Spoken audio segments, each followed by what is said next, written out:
문재인 정부서 도망간 돈이 윤석열 정부서 돌아온다. 이게 무슨 말일까요? 해외 유보금을 말하는 겁니다. 기업들 해외 지사들 많잖아요. 해외 지사들 많으니까 해외 지사에다가 자금을 유보시켜 놨습니다. 문재인 정부 지난 5년간 해외 유보금 증가율이 82.4%예요. 82.4%. 야, 대단하죠. 해외 지사가 흑자를 내면 국내로 안 들여온다는 거예요. 국내로. 그냥 해외 지사에 유보해 놓고요. 필요하면 그냥 또 거기다가 재투자한다는 거예요. 재투자. 이것은 어쩌면 우리 경제에는 최악이죠. 진짜 나쁘죠.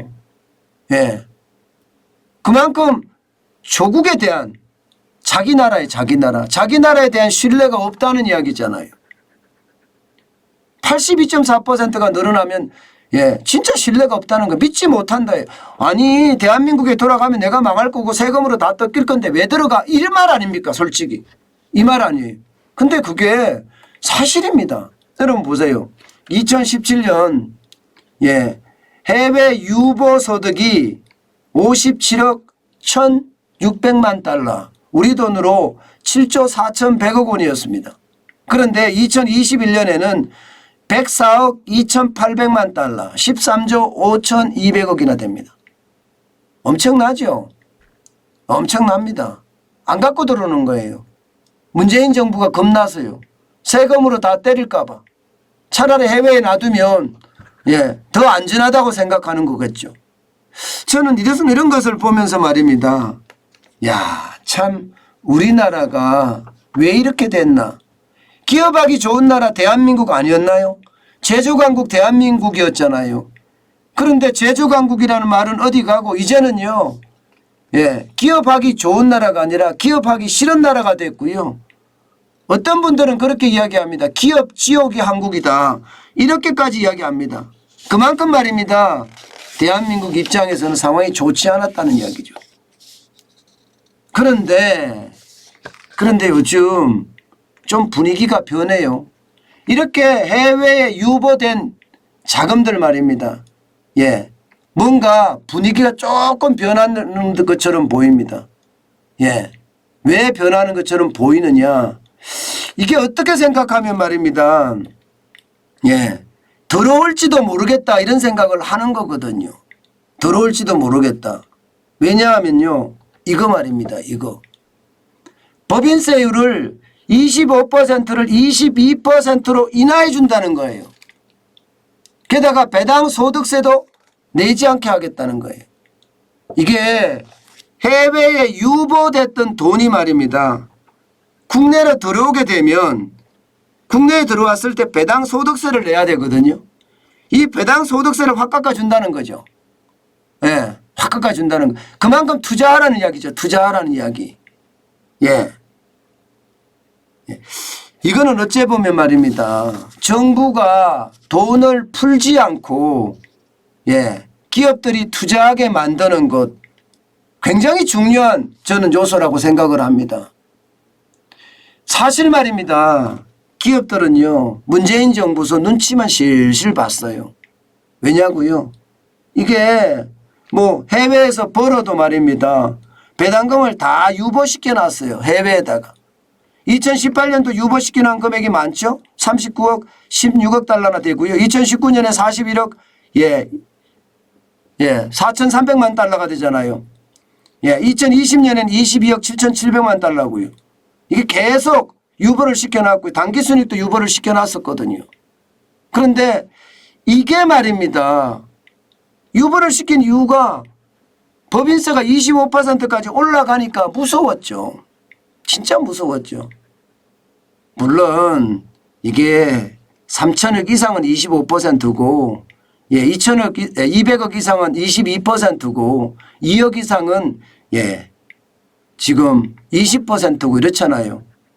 그렇지만 이게 유보된 것들 결국 말입니다. 윤석열 정부가 어떻게 하든 끌어들이려고 하는 것 같은데 과연 될까요? 배당 소득세 내려주고 법인세 내려주면 가능할까요? 네. 여러분들은 어떻게 보세요? 일반적으로 말입니다. 이게 배당 소득세를 깎아준다고 해서 이게 투자로 이어지지 않는다는 연구 논문도 많이 있습니다. 실제 2020년 기획재정부가 용역을 줘서 해외 배당 소득세 과세에 대한 연구 보고서를 낸 적이 있습니다. 그 낸 연구 보고서에 보면요. 해외 유보 소득에 대해서 배당세를 깎아준다고 투자가 늘지도 않는다. 이런 얘기는 해요. 예, 그러나 여러분 깎아주는 대신에 투자를 좀 늘려보자 이거죠. 늘려보자. 지금 난리도 아니거든요.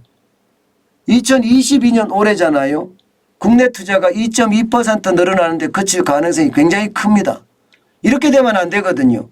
투자 굉장히 많이 일어나야 됩니다. 2020년, 2021년에는 투자가 7.1% 그리고 2021년에는 8.3%까지 늘었거든요. 이게 삼성이 파운드리 투자 엄청나게 했기 때문이거든요. 그런데 2022년에도 마찬가지 올해잖아요. 올해도 많이 투자해야 됩니다. 그리고 여러분, 예, 해외에서 번 돈에 대해서는요, 선진국은 과세하지 않습니다. 미국도 유럽도 일본도 해외 배당 소득에 대해서는 과세하지 않아요. 왜 안 하냐고요? 이미 그 나라에서 해외 지사에서 벌써 과세를 했잖아요. 우리나라에서 과세를 하면 이중과세가 되거든요. 그래서 오히려 말입니다. 돈을 들여오게 만들고 돈을 들여오면 거기서 투자를 하게 만드는 것, 저는 이게 굉장히 중요하다고 생각해요. 지금 재정을 함부로 쓸 수 없으니까 10대 그룹이 지금 해외 유보 소득도 많지만 지금 10대 그룹이 1,070조 투자한다 그랬잖아요. 5년간. 그러면 그 어느 때보다 여러분 기업들이 투자하게 만들어주고요. 그들에게 정부가 갖가지 세제 지원이나 이게 다른 지원을 해주는 거, 규제를 혁파한다든가 하는 것 반드시 필요합니다. 재벌 특혜라고요? 저는 그런 말하는 사람 보면요. 아직도 이념에 이 고리타분하게 꼬리꼬리한 그런 냄새가 나는 사람, 그런데 타성에 젖어 있는 것 아닌가 그런 생각이 듭니다. 여러분, 이게 대한민국 선진국이라고 하잖아요. 옛날에 말입니다. 6.25 때인가요? 지주들 막 처형하고 죽창으로 찔러서 죽이고 이런 거 말입니다. 이거 다 정치 노름입니다. 왜 재벌이 여러분 적폐 세력입니까? 왜 기업이 적폐 세력입니까? 저는 재벌이나 기업이 적폐 세력이라고 생각하지 않습니다. 저는 그들이 대한민국을 위해서 투자해야 된다고 생각을 해요. 대한민국이 자원이 있습니까? 뭐 그렇다고 우리가 기술이 뭐 어마어마하게 뛰어납니까? 아니잖아요. 결국 우리나라의 핵심 자원은 기업인데 그 기업 중에 또 핵심 자원은 사실 재벌이에요. 그러니까 재벌이 말입니다. 갑질 안 하게 원칙과 법치에 맞게끔 기업을 경영하게끔 정부는 감시하면 되는 겁니다. 그러면서 말입니다. 재벌의 어떤 돈이 집중된다든가 하는 것들을 제도적으로 막으면 되는 거예요. 그들이 돈을 벌어서 대한민국에 돈을 쓰게끔 낙수 효과가 생기는 것은 어쩌면 우리에게는 더 좋은 일입니다. 제발 좋은 일하고 이게 재벌이니 부자니 이런 생각하지 말자고요. 그냥 우리 열심히 해서 우리가 부자 되고 재벌 되면 됩니다. 우리가 부패하지 않고 되면 돼요. 안 된다고요? 지금 제도권에서는요. 됩니다. 그것은요. 패배주의에 쌓여 있어서 그렇고요. 저는 충분히 가능하다고 봐요. 그 어느 때보다 여러분 제가 재벌을 옹호하거나 뭐 재벌 만능주의다 이건 아니에요. 제가 분명한 것은 기업을 옹호합니다. 기업 만능주의는 맞아요. 대한민국은 기업이 좋아져야 돼요. 그래야지 앞으로 더 성장합니다. 제발 진짜 전 세계에 유일한 것 같아요. 그죠? 예, 이념을 가지고 싸우는 나라는 말입니다.